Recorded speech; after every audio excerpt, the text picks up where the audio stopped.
Bueno, la primera pregunta es, ¿dónde estudió? En la Universidad de Guanajuato, Campus Celaya Salatir. ¿Cuál fue su primera opción antes de fisio? Híjole, bioquímica.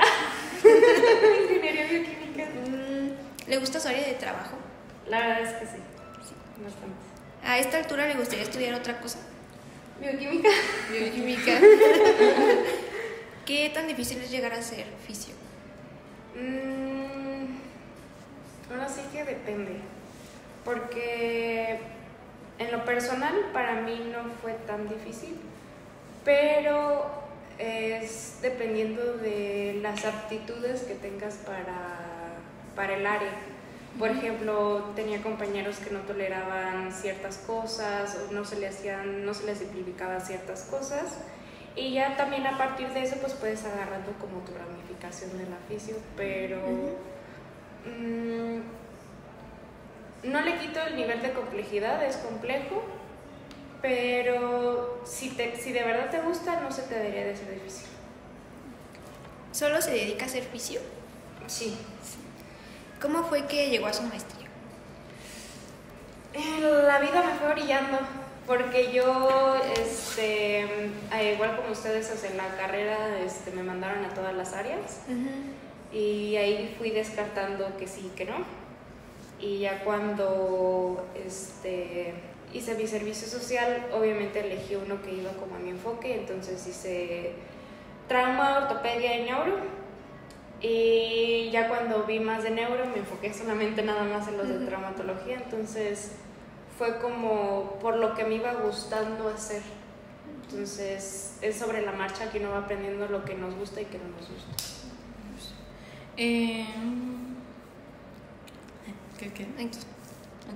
¿Qué tan demandante es su área? Creo que a diferencia de algunas otras es un poco más demandante en el hecho que tienes que estar actualizándote bastante, tanto como pediatría y traumatología te tienes que estar actualizando mucho. ¿Por qué le gustó su área de trabajo? Ahí sí no sabría definir, creo que sería creo que el tipo de pacientes fue lo que me hizo que me empezara a gustar. Me gustaba cómo iban evolucionando, como que me llamaba mucho la atención de cuando salían de quirófano o antes de lo que los pasaran a quirófano, acompañarlos durante todo ese proceso, como que se me hacía muy lindo, o sea, me gustaba mucho y como que fue el área que también se me fue dando. Entonces, creo que fue eso. ¿Qué protocolo sigue dentro de su área? Pues sigo trato lo más posible en las historias clínicas seguir el concepto de la CIF. ¿Ya se los enseñaron o todavía no? No, todavía no. Es donde todos los fisioterapeutas nos tendríamos que basar para hacer los diagnósticos. Y me baso más en pruebas ortopédicas específicas, ya para seguir los demás protocolos. O sea, no sigo un protocolo como específico, sino dependiendo de las pruebas específicas el tratamiento va a variar. ¿Qué patologías es las que ve día a día? Esguinces y lumbalgias. Son las más frecuentes. Son las más frecuentes. Esguinces de tobillo y lumbalgias. ¿Y las menos frecuentes? Menos frecuentes. Me tocó una vez una fractura de escafoides, que es un huesillo de la mano. Muy difícil que se pueda romper y muy difícil que vuelva a pegar. Como están poco vascularizados los huesecillos de la mano, si lo dejas de tratar, o sea, por traumatología, que lo fijen con clavo, unas semanas se te puede morir el hueso.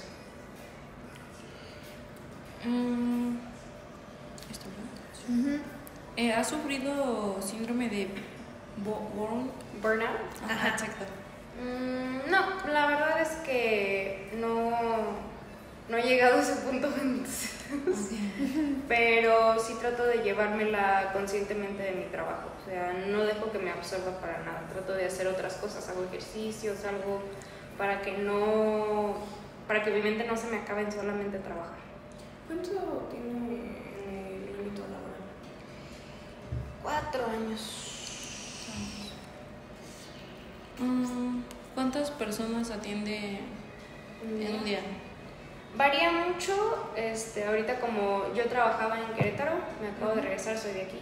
Entonces ando apenas empezando la consulta acá, pero antes atendía entre 6 y 8 diarios. Yo soy. ¿Qué materiales se utiliza más en lo que hace? O, bueno, dependiendo de lo que... El celular lo utilizo como goniómetro. Utilizo la de compás para medir los grados. El martillo de reflejos. ¿Qué más? Es lo que más uso. ¿Cómo motiva a los pacientes a seguir su tratamiento? Muy específico a cada paciente. Hay pacientes distintos, o sea, es muy distinto tratar con, no sé, un chavo de más o menos mi edad a un señor de 60 o 40 años, ¿no? Es enfocándoles, dirigiéndoles la conversación para mejorarles su calidad de vida acoplada a su edad. Pero normalmente lo que les digo es, cuando vienen conmigo a lo mejor 1 hora al día y a lo mejor dos veces a la semana, ¿no? Entonces 2 horas. Pero el día tiene otras 23 horas, ¿sale? Entonces, de esas 23 horas, póngale que 16 está despierto y las otras está dormido. ¿A quién le interesa más o cuántas horas son las que más recaen en la mejora del tratamiento? ¿En mí o en usted? Y ya es cuando caen un poquito más en la cuenta de que, ok, sí, o sea, lo que yo haga aquí tiene que ser fructífero para las demás horas, pero también es mi responsabilidad hacer mis tratamientos, mi ejercicio, lo que me ordenen aquí. ¿Cómo maneja a los pacientes violentos?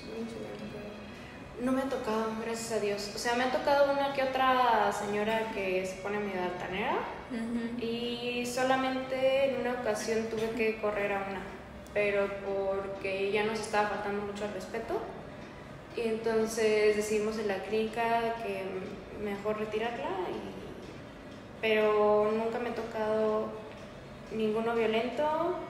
Y ni cuando estoy sola ni cuando estuviera acompañada. Por ejemplo, a niños tampoco, de que se ponen como muy berrinchudos o algo. No trato a niños. Durante mi universidad sí traté niños, pero nunca tuve complicaciones con ellos, ni con los papás. ¿Ha tenido situaciones legales? No, ninguna. ¿Cómo se despeja después del trabajo o antes de llegar al trabajo? Casi siempre es por medio de música. O escucho música, o escucho un podcast, o escucho un audiolibro para despejarme antes de venir, por lo regular. Y ya cuando salgo, o le marco a algún amigo para platicar nada más y como despejarme.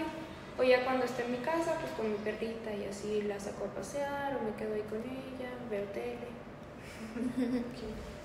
¿Qué hace para cuidar su salud? Realizo ejercicio de fuerza y un poquito de actividad normal, que es nada más caminar y así, porque tengo una lesión yo también en la rodilla, entonces apenas me voy recuperando.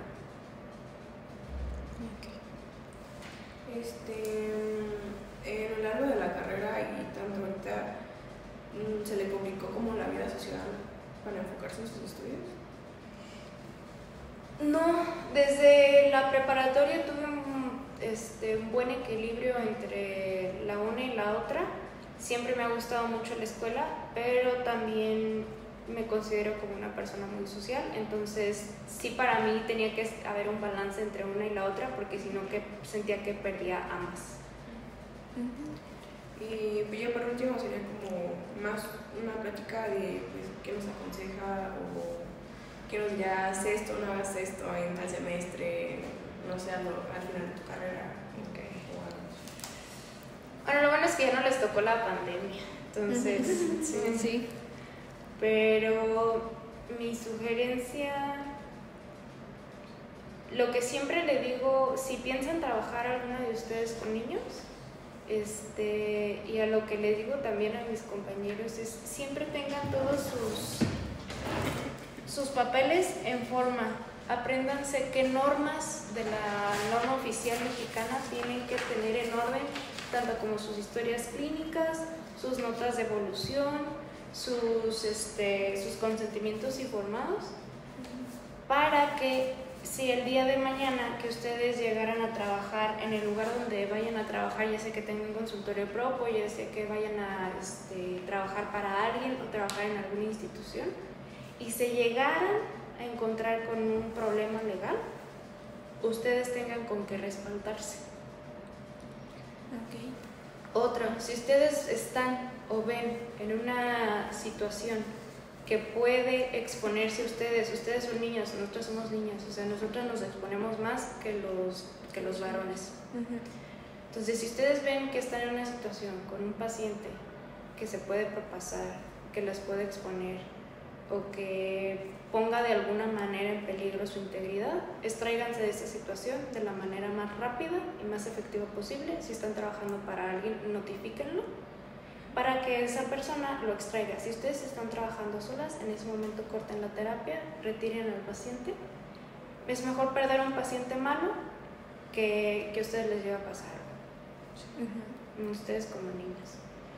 Y al momento de que vayan a escoger el área, asegúrense que sea una que les encante, una que de verdad que digan, por ejemplo, yo llegaba a trabajar a las 8 de la mañana y salía a veces hasta las 9, 10 de la noche del hospital donde trabajaba.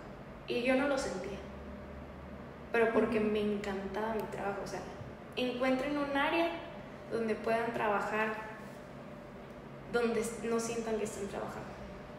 ¿Ya saben más o menos qué les gusta? ¿Sí? Sí. ¿Qué? La deportiva. Ah, bueno. Sí. Esa es muy demandante, prepárate para que... Ay, es que son muy quejosos. Tengo un amigo que se dedica a deportiva, está en toros, en los de FC de Celaya.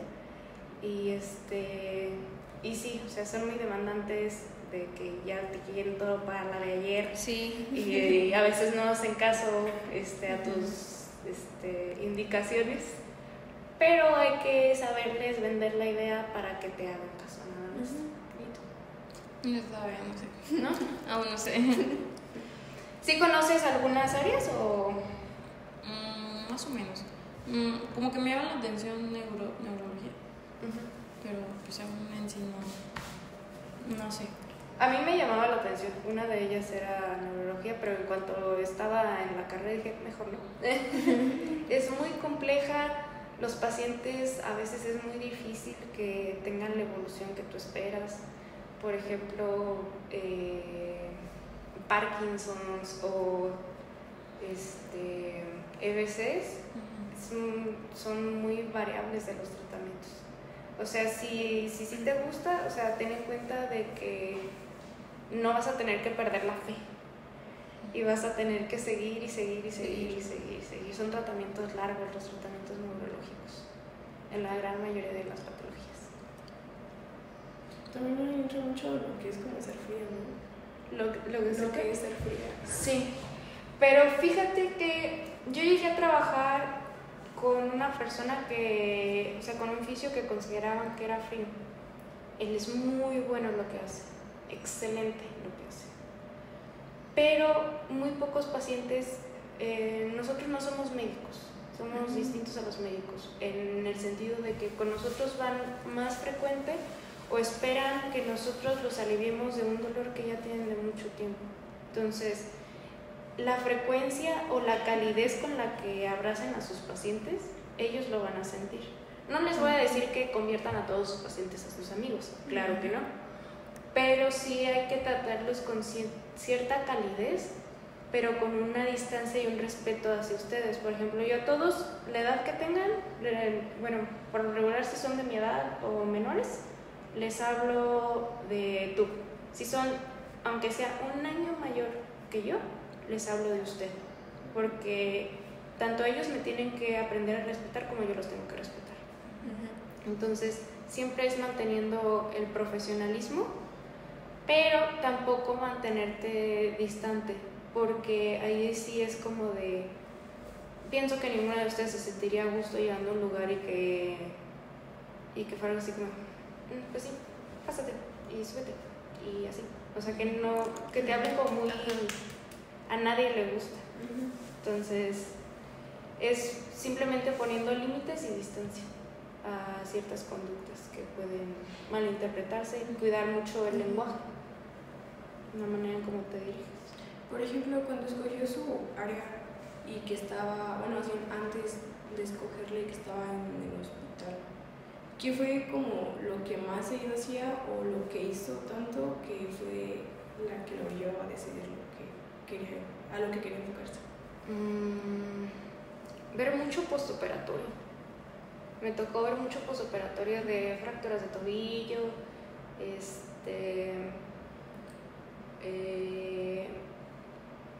reconstrucción del ligamento cruzado, alguna que otra de hombro.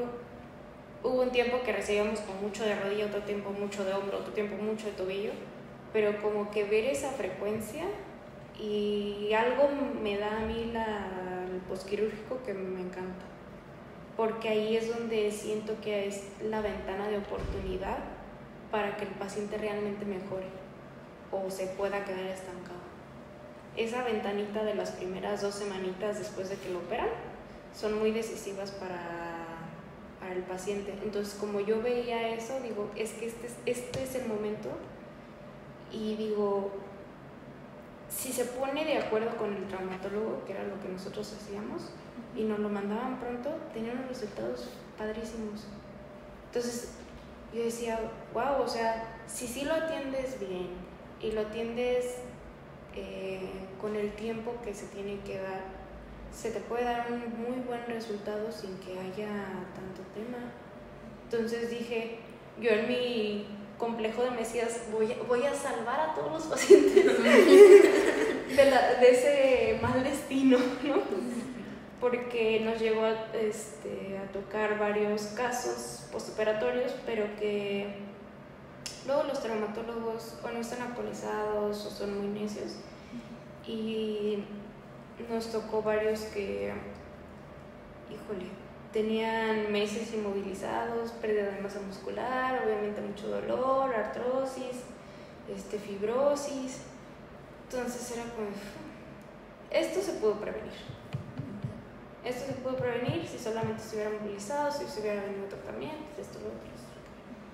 Entonces lo veía por esa como área de prevención.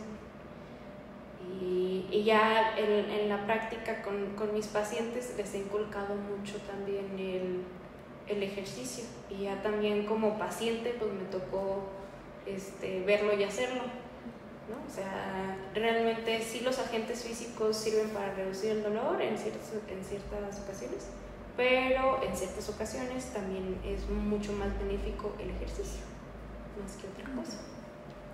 Por ejemplo, ahorita, no sé, un paciente que tenga, también trabaja de la mano con otros profesionales del área de la salud, como, no sé, un nutriólogo, un cirujano. Fíjate que nutriólogo no, pero, o sea, nunca he tenido la oportunidad de trabajar con un nutriólogo ni con un psicólogo, pero me encantaría, porque esas son 2 áreas que van muy, muy, muy de la mano en ciertas patologías de traumatología. Pero sí llegué a trabajar un momento para un cirujano plástico, para un cirujano maxilar, traumatólogos, y creo que ya. Sí, varios traumatólogos, el maxilofacial y el plástico. En el maxilofacial, ¿Qué hace? ¿Qué hacíamos? Cuando la mandíbula tiene algún problema estructural o que no es corregible con brackets, con ortodoncia, a veces se hacen procedimientos, es decir, seccionan la mandíbula y a veces la juntan, a veces la sacan, dependiendo de lo que sea del paciente. Perdón.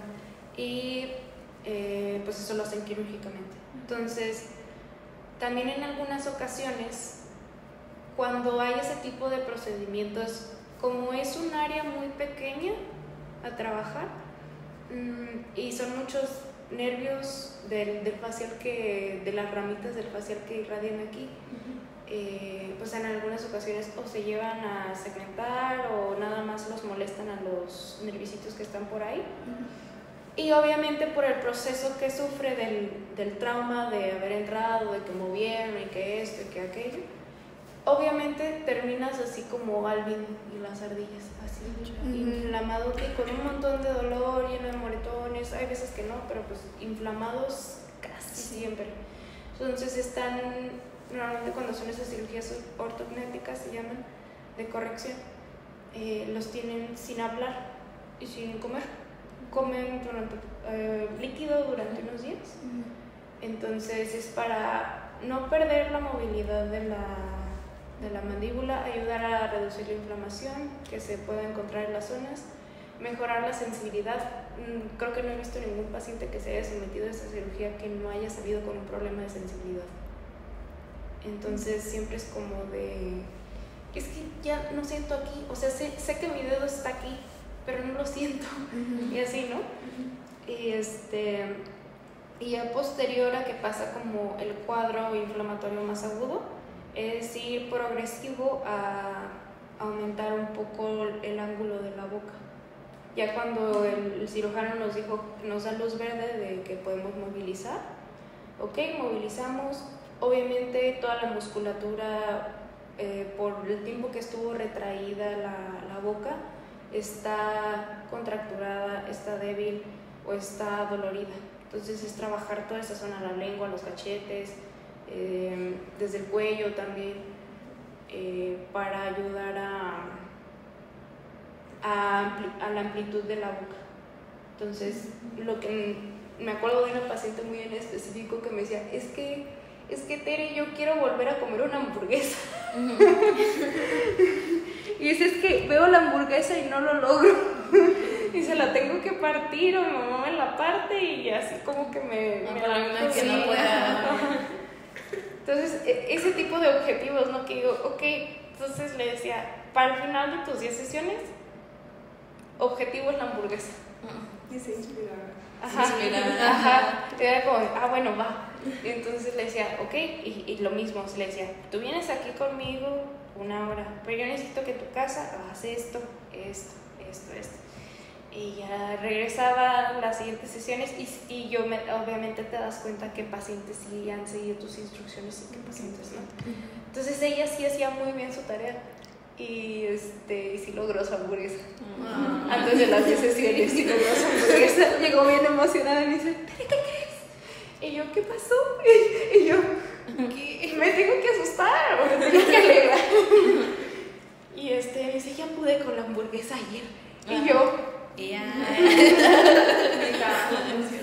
ya ves, y me dijo, ay, sí, me dijo, lloré. Y yo, pero no vayas a llorar ahorita. Me dijo, no, muchas gracias, que no sé qué. Y yo, sí, bueno, pásale.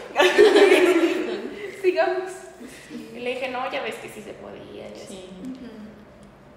Es un área muy poco explorada y que muy pocos conocen. O sea, yo la fui conociendo. Es una como rama muy específica de la fisioterapia, que es la de ATM, que es la articulación de la mandibular. Ajá. Entonces,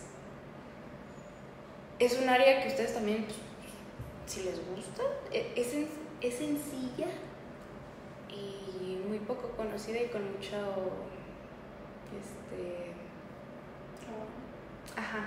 campo de trabajo. Lo pueden explotar bastante bien. De hecho, por eso le pregunté por eso, porque bueno, yo no había escuchado que un fisioterapeuta fuera como de la mano Con un de un odontólogo. Bueno, No odontólogo, pero sí enfocado en área. Sí, no, y es que ya, o sea, también tengo un par de amigos que son odontólogos, que también ya he hablado con ellos y ya están por mandarme pacientes acá, porque muchas de las cuestiones biomecánicas de la masticación o de la respiración tienen que ver mucho con la musculatura. Entonces, tanto como la musculatura cervical, la musculatura anterior, de que cómo tienen acomodada como naturalmente su postura, les afecta al dormir o no les afecta al dormir, les afecta la masticación o no les afecta la masticación. Entonces, como todo esto, como todo este casco, y de hecho hay un par de estudios que dicen que desde el pie, y pues sí, o sea, sí tienen un poco la razón, la verdad, que desde el pie afectan toda la biomecánica, inclusive de cómo masticas. Entonces, sí es poco común, pero esa área existe, y también con odontólogos he trabajado más en específico con ellos en la cuestión de cuando hacen extracciones. Me ha pasado un par de veces o cuando hacen algunos, toman algunas certificaciones y hacen bichetomías, que igual al momento de estar haciendo el trabajo se les va muy en específico cuando es la extracción, cuando meten la aguja de la anestesia, se llevan algún nervio o molestan el nervio y ya no sintieron nada de aquí para acá. O ya no siento la lengua, me tocó una que ya no sentía la mitad de la lengua. Y se le inventó el tren. Y ¿qué les decía de los odontólogos? Sí, con ellos muy en específico en ese de recuperación de lesiones de nervio periférico para rehabilitación. Pero es lo mismo que con lo de neuros, es muy poco predecible. He visto a unos que sí la recuperan, he visto a otros que no la recuperan. Entonces,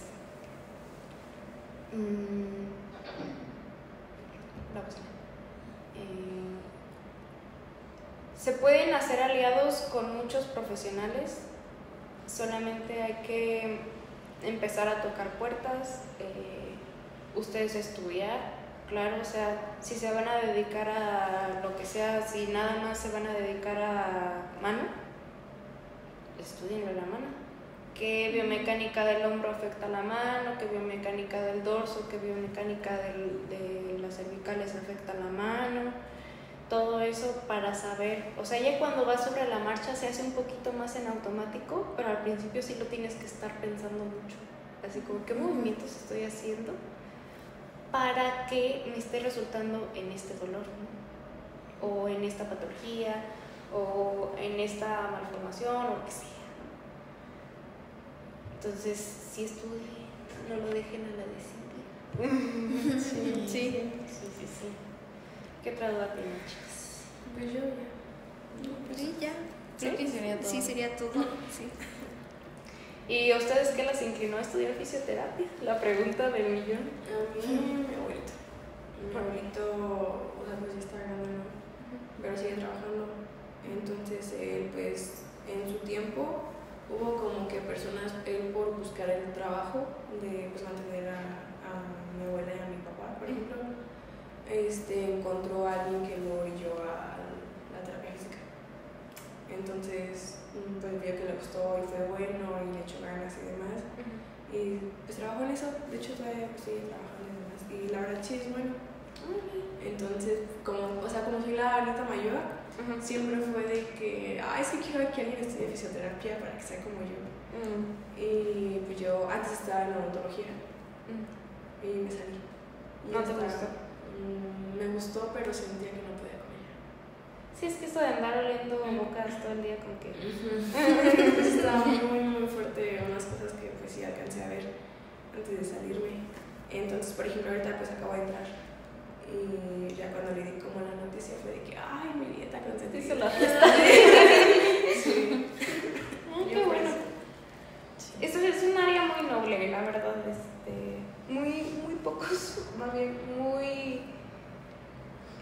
menospreciada en algunas ocasiones, pero es un área muy bonita. ¿Y tú? Tengo un sobrino que tiene parálisis cerebral. Ok, por eso neuro. Sí, bueno, sí, es que he visto como su procedimiento, se puede decir, así. Su evolución. Ajá, entonces como que me ha gustado eso. ¿Lo llevan a alguna institución? Justamente la semana pasada unas compañeras, no son compañeras, pero de la misma escuela, les dijeron si podían hacer prácticas con él. Bueno, llevar terapias. Y pues hasta ahorita es donde lo están llevando. Okay. Pero igual creo que Bateletón y así a varios lugares que lo apoyan. Y por eso. Sí, es que el neuro, más cuando es parálisis, es desde cero es costoso. Sí. O sea, desde que nace el niño es... Sí, porque de hecho no le daban esperanzas de vida de mucho tiempo. Y ahorita ya tiene 6 años. Pues está bien. Ojalá que ayude mucho la rehabilitación. Sí. Bueno, oficio no fue mi primera opción, también tuve otras, pero bueno, estaba estudiando enfermería, pero también me salí. Y porque también no pude, aparte fue en pandemia y tampoco me gustó. Las prácticas eran en línea, entonces pues no. Y ya pues mi mamá me dijo, pues entonces fisio. Y dije, bueno, pues fisio. Bueno, a ver. Pues sí. Está bien, o sea, los caminos de la vida, o sea, por ejemplo, varios de mi generación, era como de, pues me metí para ver qué. Sí. Y ya conforme iban en la marcha, pues ya como que agarraron vocación, pues. Sí. Entonces fue como de, llegaron aquí por chiste, pero sí les terminó gustando. Sí. Ajá. Entonces, realmente mientras, a lo mejor el proceso no todos lo vislumbran de que ya es aquí desde el principio, a lo mejor durante el proceso sí lo pueden darse cuenta. Y ojalá sí se gradúen.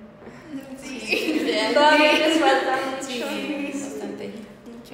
Van en segundo semestre, entonces llevan un año nada más. No, tiene, digamos, como 6 meses. 6 meses. 6 meses. ¿Y qué materias llevan ahorita?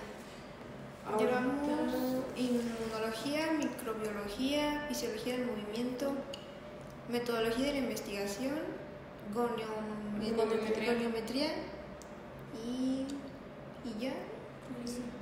¿Y ya? Sí, tienen distintas cargas de materia que nosotros. Sí, porque las únicas dos escuelas de fisio o es la UGEC o es el ITESO. ¿Y por qué no la UGEC? Yo, de hecho, sí pensé en meterme ahí, pero yo no lo hice más por el examen. Ajá, yo también. ¿Le tuvieron miedo al examen? Sí. Ay, no pasa nada. Y a los horarios. Pero ya pues estando acá me dijeron que no, pues la mitad de la carrera es en la noche ya. Y como, bueno, por ejemplo, mi compañero y yo no somos de aquí de Celaya. ¿De dónde son? Yo soy de Escobedo. Ah, de aquí de Comunidad. Sí. Y yo soy de Puebla. ¿Iban y vienen diario? Sí. Bueno.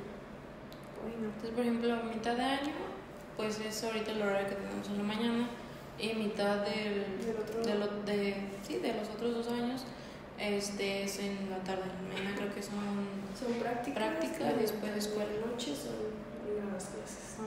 Sí. No, no hubieran ido a la UG. Ahí, o sea, si les va bien el primer semestre, bueno, y todos los semestres, o que les va como regular, ahí pues tú haces tu carga de materias. Entonces tú eliges en qué horario. Ah, sí. Entonces, por bien. Yo es que también me metí tarde, porque también quería estudiar odontología, pero no se pudo. Y ya fue como que también mi otra opción. Y también, pues ya era tarde. Sí. Muy tarde. Muy tarde, pero a ver dónde. Muy tarde, pero llegué. El chiste es llegar. Sí. Son carreras, no carreritas. Realmente. Pues bueno, chicas, ¿no les apoyo con nada más? Yo creo que sería todo. Sí, sería todo. ¿Sí? Sí. Ah, también tenemos uno ya. Bueno, ahí, por